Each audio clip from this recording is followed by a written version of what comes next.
did they move back into Judaism? Or because Jesus didn't come here to change anything. He just wanted a new, I don't know, a new thing that's going on. Because most of the things he was saying was okay. He was reforming the message. Yeah, because he was a prophet, you know, and everyone saw, you know, Christianity only came when the Romans accepted Christianity. The Constantine, because you know, you got Christmas, you got Easter, all them are pagan festivals. Like Christmas is the death of the sun, and Easter is the birth of the sun. So they brought all that in, as clearly as you read in the Old Testament, that is not allowed. You know, when you say to Christians, you're not supposed to be poor. Oh, but Jesus said we can eat anything. But when you read that chapter, it says, it's not what goes into your mouth that makes you unclean, what comes out of it. You know, what I mean by that, he talks like, and all he's using is the F word, the C word, then you know that this guy's that. You know, because all he's coming out with swear words. Yes. That doesn't mean you, well I said to people, that doesn't mean you can eat pork. That doesn't mean that. It means, you know, it doesn't matter what goes in your stomach, comes out the other end, comes out of your mouth. You know, if it's no good, then forget it. But, you know, I see the Christians and the Muslims, and I feel I don't want to be a part of that game, you know. Because I'd rather not argue with people.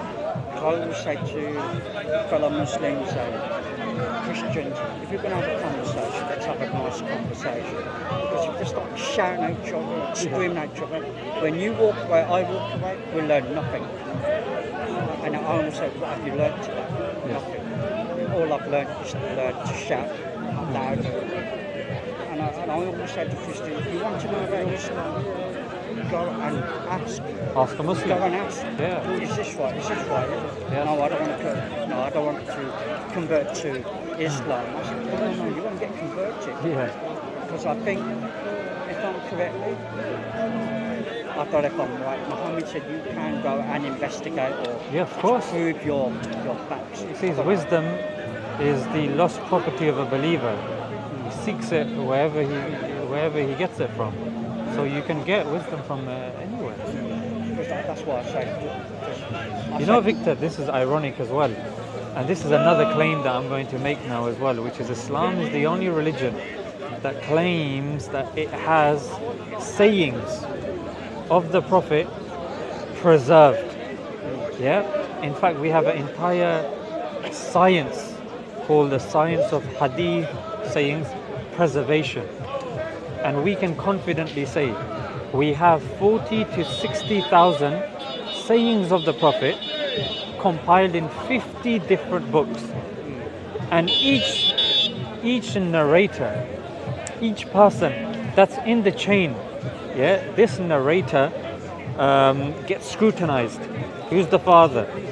Which tribe is he from? Who did he study with? How long did he study? What was his memory like? Was he a liar? Did he practice his faith? What did he do? All of these things. In fact, yesterday I was reading a book by Mustafa Azmi on the introduction of Sahih al-Bukhari. It was one of the compilations of the Hadith. Bukhari is probably ranked second after the Quran. And the stringent criteria that he had is exceptional. One exceptional masterpiece he had. And the preservation, in fact, Victor, I'll be so confident and bold to say Christians will never make this claim, neither will Jews or Sikhs or Hindus, that they have a chain of narration that they can scrutinize, that they can tap into, and biographies. In fact, there's a hadith scholar called Darqutni. He said, because in these chains there are 20,000 narrators, give and take.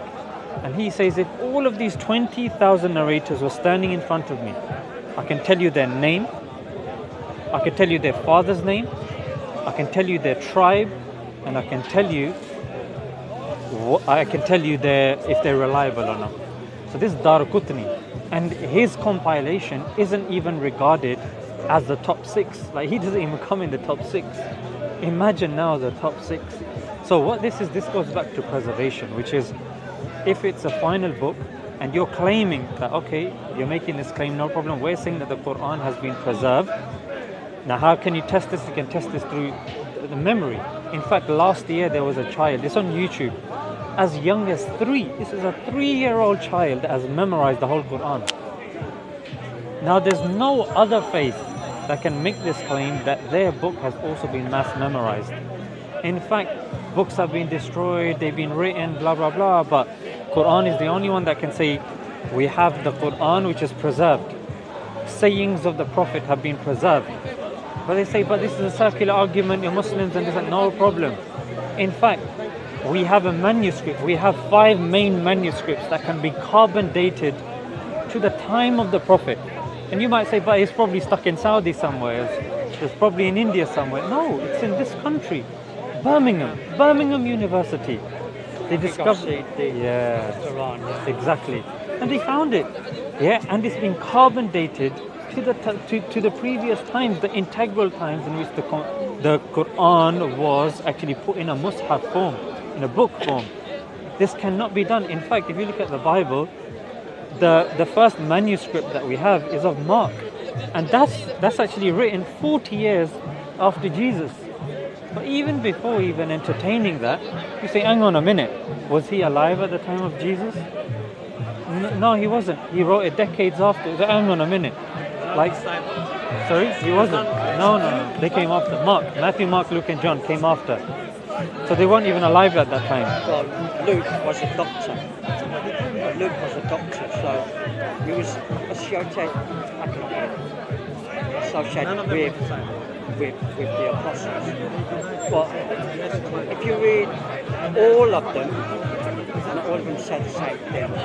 Yeah. But I say to people, when you read that, it's like you telling a crime killer, I saw something there, and he could say something, I could say, we'll say something totally different. Exactly. You understand that? But these, like you said, were never part of Jesus. Yeah, his inner circle. Yeah, because Jesus passed away, and they just turned up. But Luke is a doctor and physician, whatever, and he goes into great detail. But there are some things that there's discrepancies. But Victor, what do you think about this? Because I'm also going to study now as well. I want to do a course, and what happens is, when I learn something, if I don't go over it about a week or a month, it's hazy. 2 months, 3 months, a year, and I have to take a test, I have to look over my notes, otherwise I'm flunking that exam. I'm going to fail it. These are individuals that have come long time after Jesus to even assume, even if they were alive at his time, to be writing something a decade afterwards. Like, what are you going to remember from that? That's the point. And then secondly, okay, who's the center person of Christianity? Jesus. Then why isn't the Bible centered around Jesus? Why is it centered around people saying he did this and he did that? Surely it should be directly words from God if it is going to be a message for humanity. The apostles told Matthew, Mark, Luke, and John the story of what they saw. It's only like word of mouth. Exactly. And you write it down. That's not admissible. Right. But the trouble is, like you said, the Bible's been changed so many times that it loses its meaning after a couple of years. But when you look at it, when I say to Christians that you wear the cross, did you know in the Old Testament that is forbidden? And Jesus also said that is also forbidden. Because when I read the Bible, God, when you go and worship, I say, when you come to worship, have nothing in your mind about what, it's got to be 100% pure. And I said, when you have an image and you're praying, that is an idol. Because your brain has functioned on an image and you're portraying that as God. Yes. Like David, they got statues that cannot see or hear or speak, but have to be carried around. And God says to the children of Israel, you go to another god made of idols, God did not come to me. You know. I'm so sorry. I'm going south in the car.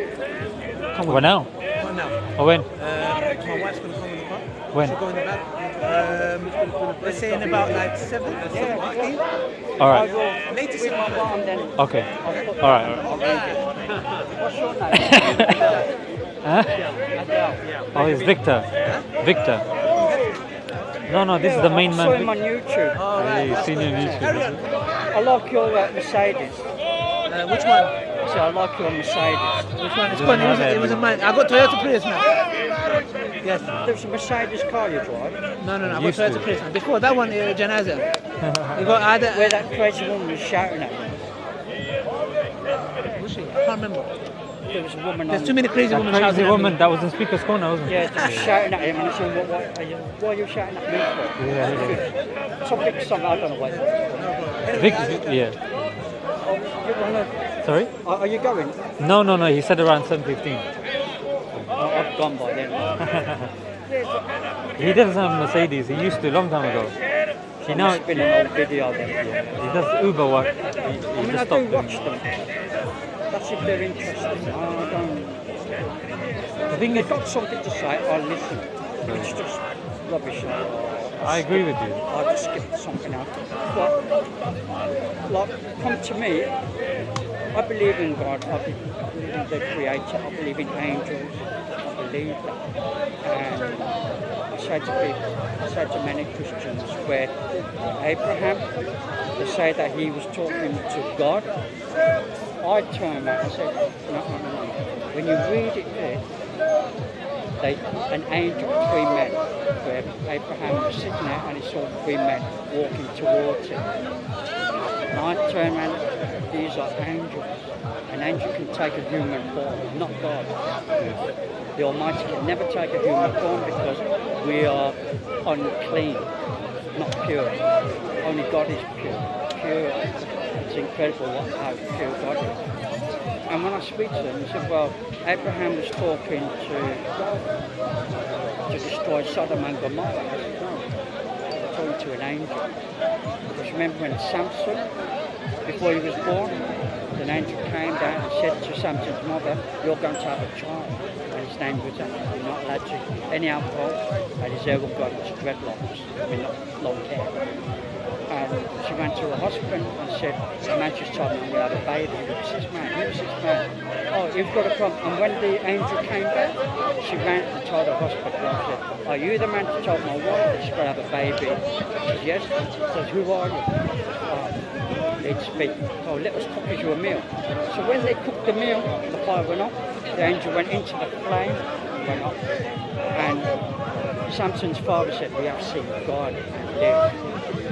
Which means they saw the presence of God. Burning bush, that's the presence of the Almighty, not human.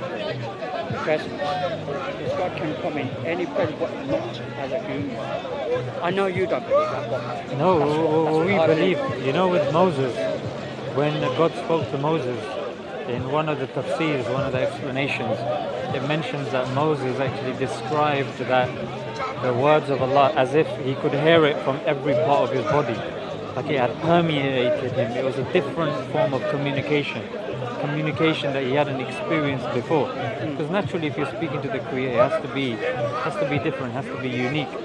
And Victor, I think this is probably where it comes down to, and this is where we analyze the claims of the Bible and the sayings of the Prophet.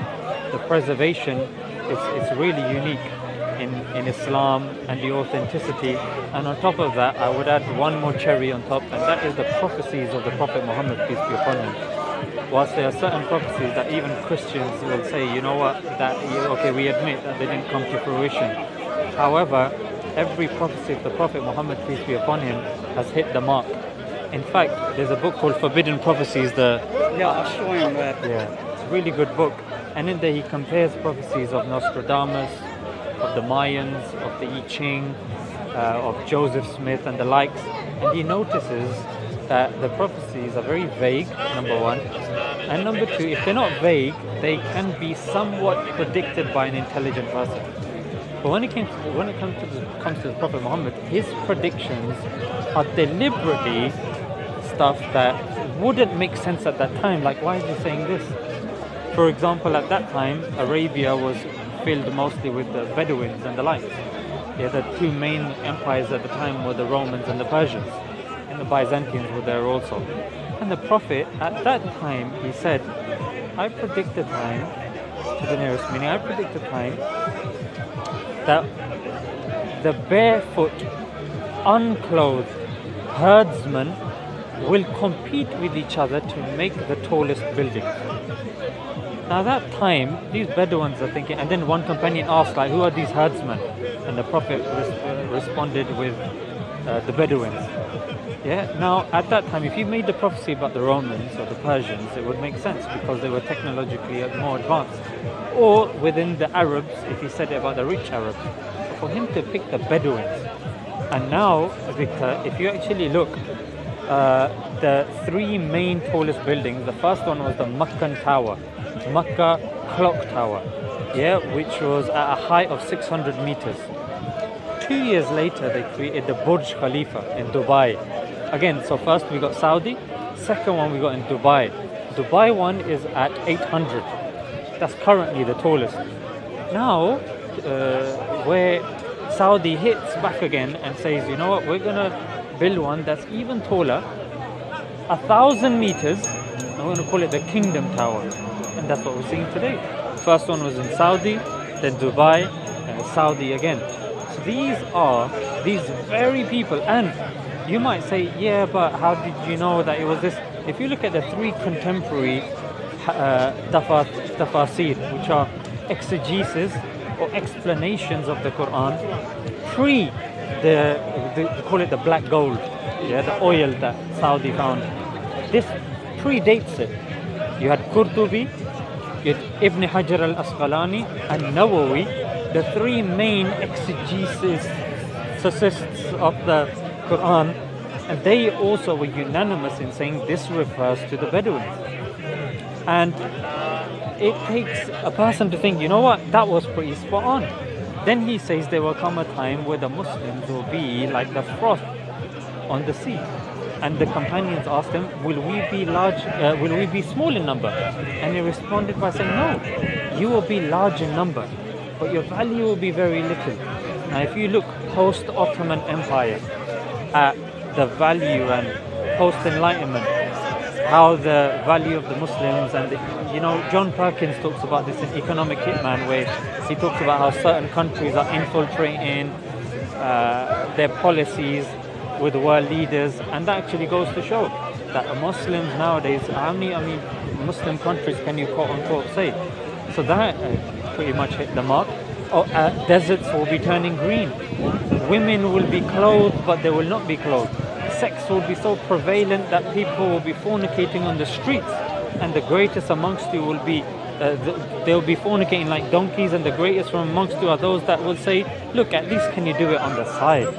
And it's ironic, Victor, because 2 years ago in the Independent newspaper there was a headline, this was making its rounds a couple of weeks ago, Mexico legalized public sex or decriminalized it, which in essence they were saying that if you do it, it's not a criminal offense anymore. And if you look at the way women are dressed now with bikinis, you can argue that they are dressed, but they're not dressed. So, and it goes further. If you look at it now, definitely suggest if you have a look at that book, Forbidden Prophecies, because this is what it comes down to, Victor. This is how we believe, how we prove the prophethood of Muhammad, peace be upon him, through his prophecies, that they hit the mark. And if you look, Victor, is they are referring to the end times, because this is how we link all them together. The Torah, Old Testament, the Bible, New Testament, the Quran, the final testament. It wraps it all up. Anything that is false from the past, like وَلَا تَقُولُوا ثَلَاثًا, mentioned in the Quran. No, don't say Trinity. No, Trinity. And Allah actually tells us, ask them about this. Did you create yourselves? Is that how it works?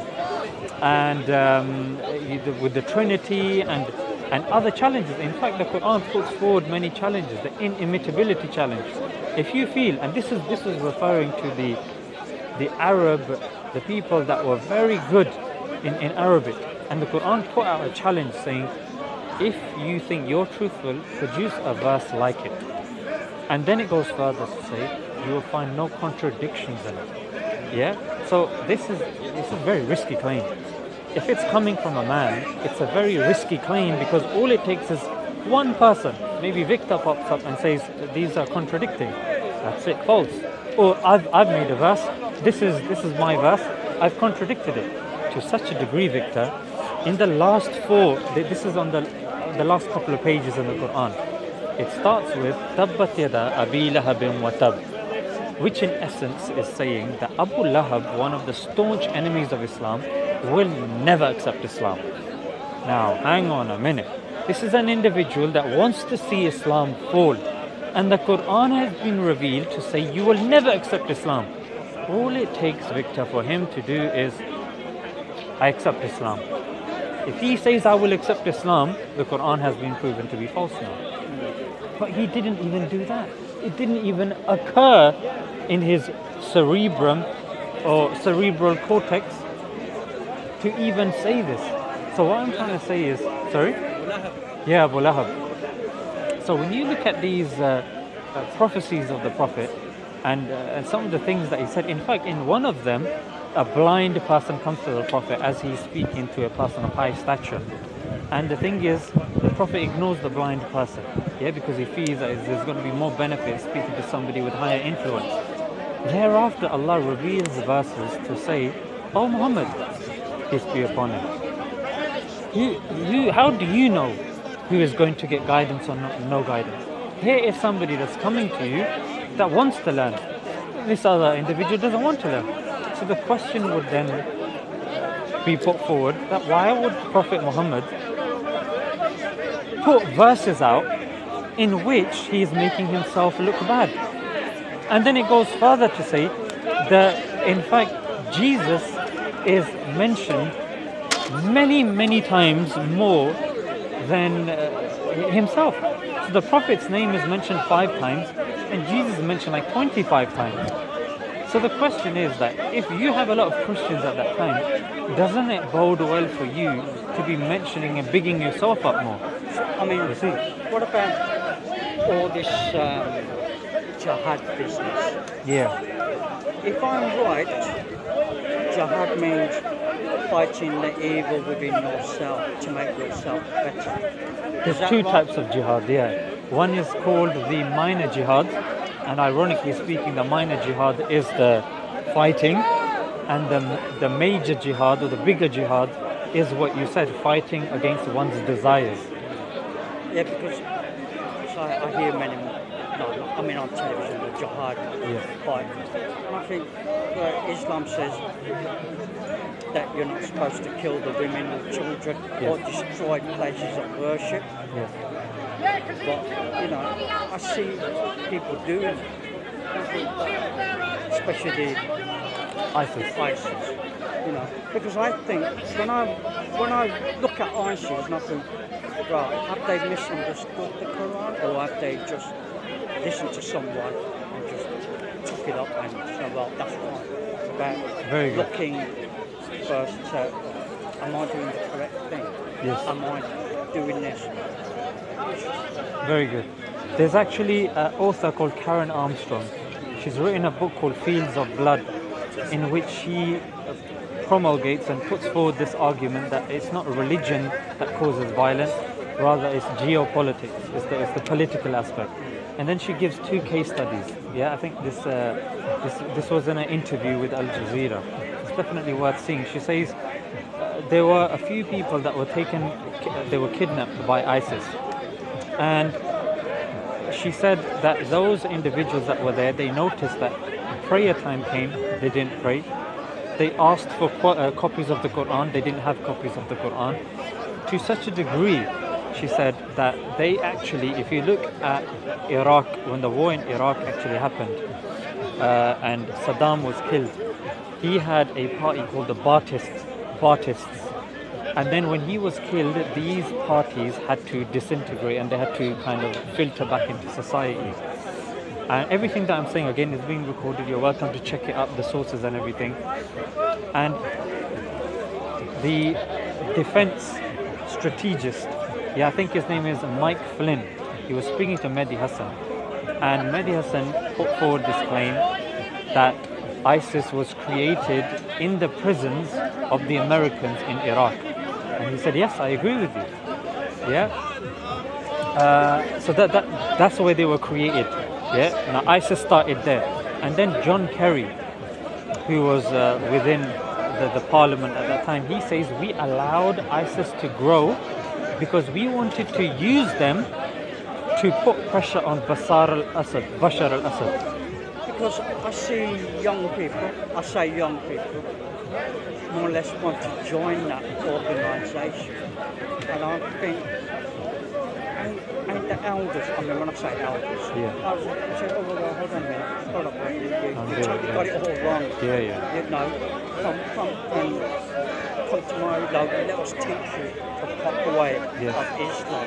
This, you know, because I believe that before you do something, make sure that it's proper, you know. It's proper. You know. That's a good point. Let's see ISIS where they just kill people. I mean, I know America does it, England does, France. Yeah. I know all them. You know the argument, yeah. But this is another form of Islam that no one's ever seen before. Where they Jihad, yeah. And you think, where in the Quran? They all come up with the, some Christian guy was saying to me this afternoon, that go and kill every Jew and kill a disbeliever wherever you see them. Well, I turn around and say, well, that's just history. That's not a command. Yes. I don't know if I was right. I said, yeah, you are, yeah. That's not a commandment for every Muslim to go and kill people. Yeah, that's just something that will happen a long time ago. Yes. Because Islam forbids you to kill any innocent person. Yes.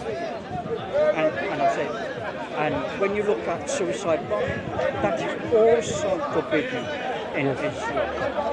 Yes. So no. You know, the Muslims, I said, no, they go against the book that they believe in.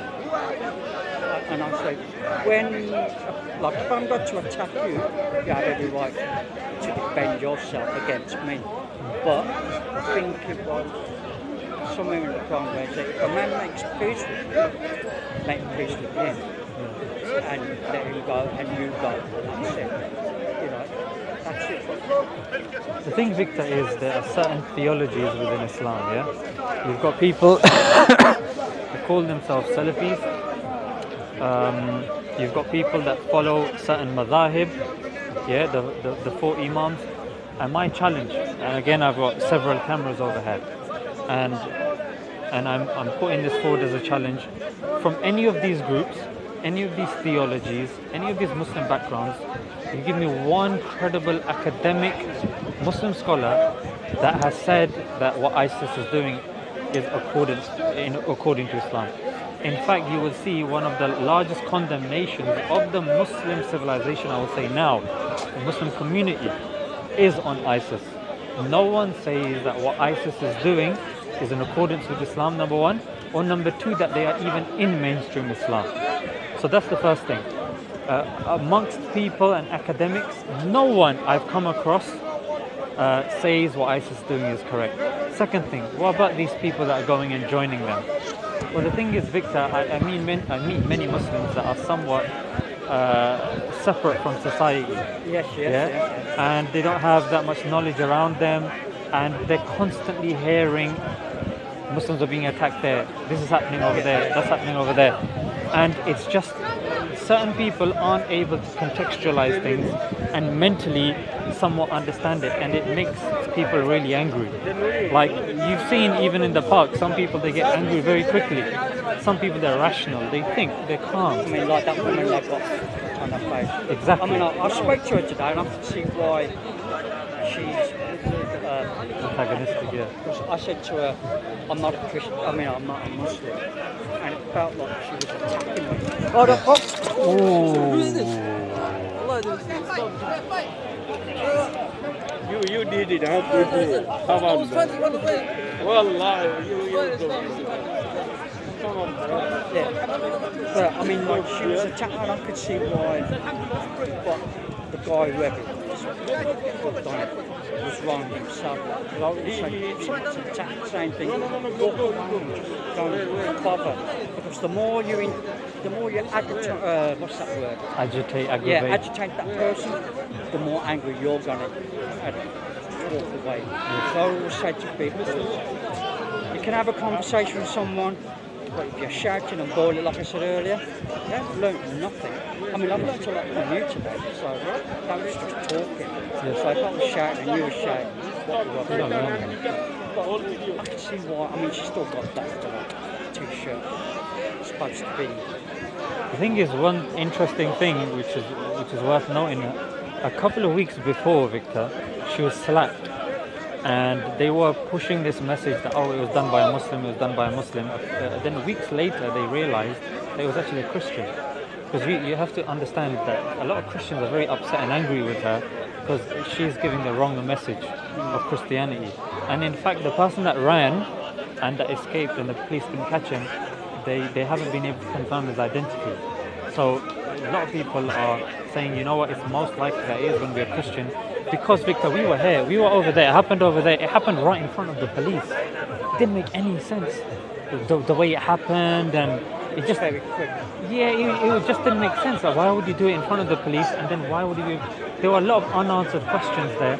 But the point is, Victor, then, because it was quite interesting, you were saying that, okay, she's been slashed, we can understand. Victor, what about people whose parents are in Palestine, in Afghanistan, in Iraq, that they find out the next day that they've been killed? A society expects them to be rational, to be logical, Yes, I understand. to be prudent. But it's unfortunate that these people, they're not. But again, you're right, and a lot of people that I do meet, they are very balanced. But you do get the odd people that will go there, like Shamima Begum. She was in the news, and she was underage when she was groomed. She was a child when she went. Yeah. And didn't know what she was going in for. But I believe that she should come back here and serve a sentence. And I know this is, I mean, perhaps you won't agree with me, is that with that sentence, you will get taught Islam the proper way. If you don't like it, stop. This is what you're going to get. Yes. Because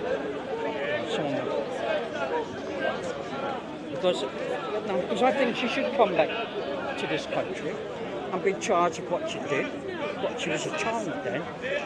And I think the government said, well, not take her passport back. So come back here, but you're going to suffer your consequences. Because the actions that you did, you went over there without understanding. Really, I know I shouldn't say this, but I think it was her parents' fault. They should have stopped straight away. Should have been more involved, Why yeah. are you acting strangely today? Yes. Because if that was me, I would have gone, I said, okay, my daughter's getting a bit... I would have taken to the older women, Muslim women, and they would have taught to many. I don't think you can teach a young woman, an older woman is a young, an older Muslim woman, knows more knowledge than a young person. That would have been the right way. But Victor, let me tell you one more thing, and this will explain why people are so frustrated. Since 9/11, if you look in, there's three studies that have put this forward: ADL, the AEDL, Europol, and the Government Accountancy Office. Yeah, and they put forward this statistic that since 9/11, the people that have conducted the extremist activities the most, 73% are the far right. Yeah. However, Georgia State University says Muslims get 4.5 times more coverage in the media than anybody else. That's number one. Number two is, you probably heard of Dylan Roof, who did a mass shooting in America. After doing the mass shooting, he told the police officers, point blank, I'm hungry. And they took him to Burger King. This is in the Daily Mail, you can search it up. Dylan Roof, Burger King. That was number one. Recently, this happened about 3-4 weeks ago. a person was caught with extremist far-right material. He went to court and the judge said, if you read Pride and Prejudice and a few other English literature books, then you don't have to serve a sentence. So this, if was heard about a Muslim, people would be up in arms. But however, when it comes to the far right, this disparity, youngsters even come to us and they're like, bro, this is happening to the Muslims and we have to calm them down. We say, look bro, look, you come here, you dialogue, you discuss. No, but we can't even get involved in politics because conservative Boris is saying that he's calling our mothers letterboxes and saying black people have watermelon smiles.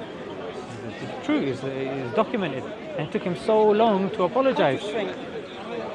So again, I'm not justifying that, but what I'm saying... I know those 3 girls were young children, but I sometimes say, how did they get a passport and how did they come through the airport? Because, hold on a minute, where's your dad or where's your mom? You know, that's this the was... question I had.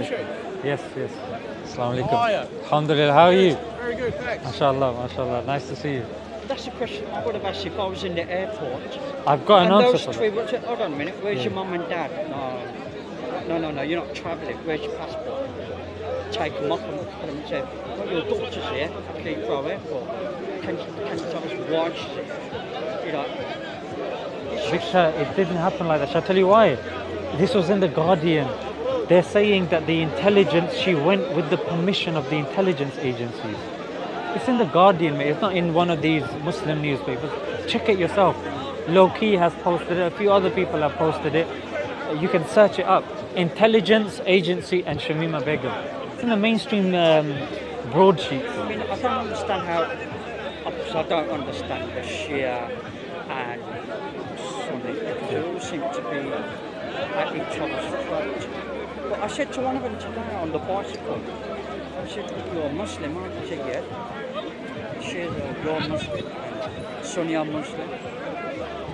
I mean, what's the issue? What's the beef? Yeah, I mean, what is the problem? Because I know some of the mosques were destroyed. I think, if I'm sorry, I think where it says in the Quran. No, it's only because of prayer. Otherwise, I could. I'll leave you in a bit. Yeah. And isn't it weird that I think it's in the Quran somewhere it said that you don't destroy the places of worship. Yes. So I just don't. Victor, the thing is with Sunni Shia, these are differences that emerged after the Prophet. They still accept in the Quran, they still accept in the Prophet. Yes, there are certain differences and they've been politicized and politically charged. I'll give you an example. When the Soviet Union was fighting Afghanistan, as I'm sure you've heard. I remember, yeah. The thing is, the Americans went, and you can type this in, it's on YouTube. I can't remember his name, but he's one of the generals. He went, begins with B, and he goes, and you've got the Mujahideen there, yeah, the Islamic fighters or the Muslim fighters, and he goes to them. He's like, your cause is the just cause, and you're fighting, and you're fighting for what you believe in, and that's correct. In other words, Victor, at that moment, because they met the objective of the Americans, they had no issues telling them, look, you can keep your religion, no problem. In fact, even in Saudi, after that whole oil, because the petrodollar is backed by the Saudi oil, they got no issue with their kind of the things that today would be said by the West as against human rights. They got no issue with that. Why? Because, Victor, they don't necessarily care about religion as long as it goes in according to what they believe in, yeah, or what they want to do on a political level. When things go wrong, have you ever heard Boris or any of these guys speak against the human rights in Saudi? I'm not really political. I don't. Yeah. No, I'm not really political. But there's a lot of things I don't understand all that. Because I have been on YouTube where in Iran they say the prayer. The prayer to corporate. Yes. They say it differently. Yes. From how you say. Yeah. Ali. Yeah, they believe in Ali. Yeah. They mention that name when they do their prayer.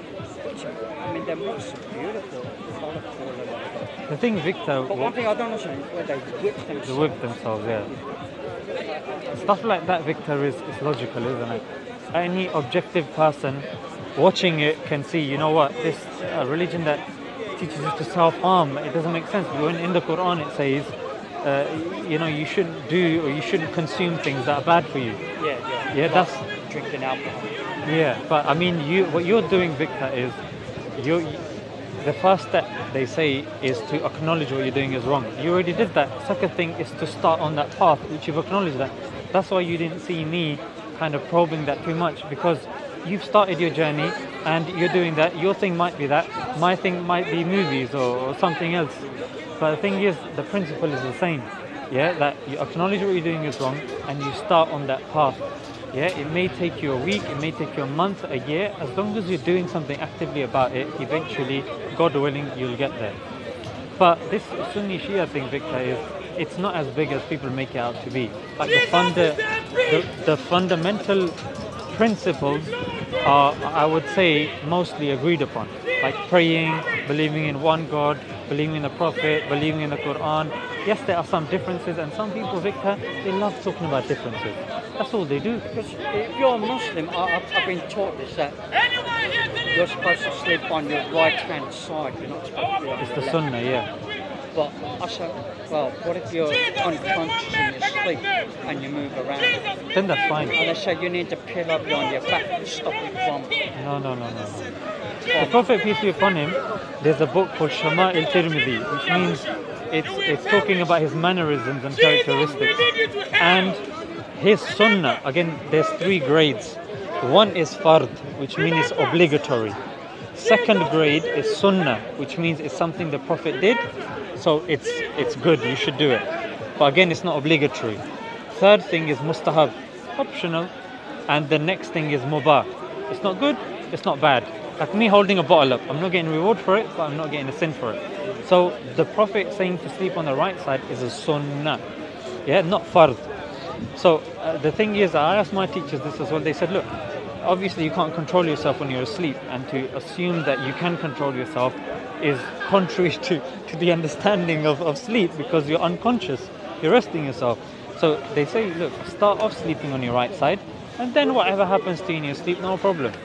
Yeah, but it's about starting off, and when you're conscious and you made a conscious choice.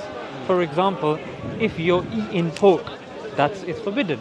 However, if a person is really engrossed in a book and there's like a container filled with stuff and he's unaware and he's just dipping in and out, and then he realizes, oh no, he's not going to be held accountable for that because it's not his fault. So sleep also falls within this. I mean, that's why you have certain dreams or stuff like that, and normally to watch this stuff is forbidden. But when you experience this stuff in your sleep, you're not held accountable. You know, the wet dream things and all that stuff. I think it's time for your prayer. My prayer, yes. Yeah. Victor, it was really nice speaking Nice to you. talk to you again. And thanks Likewise. for the Quran. No, my pleasure, Victor. Like I said to you, I'm reading the Bible right now. Yes. When I finish that, I'm going to start reading it.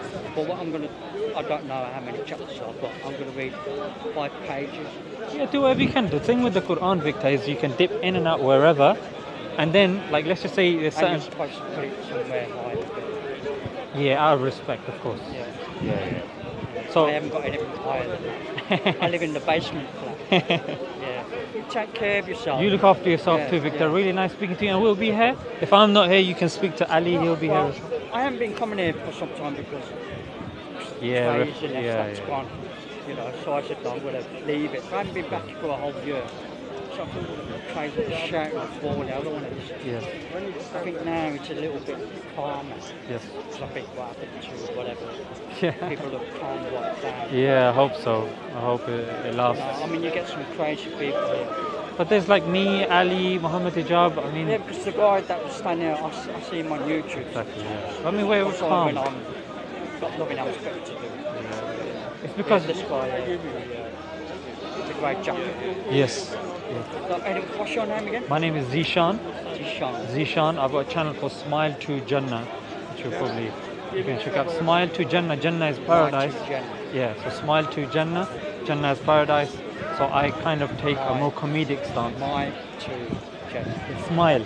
Oh, smile. Yeah, All yeah, right. yeah. Sorry. So it means like because Smile. because I'm making people laugh, but I'm also educating them.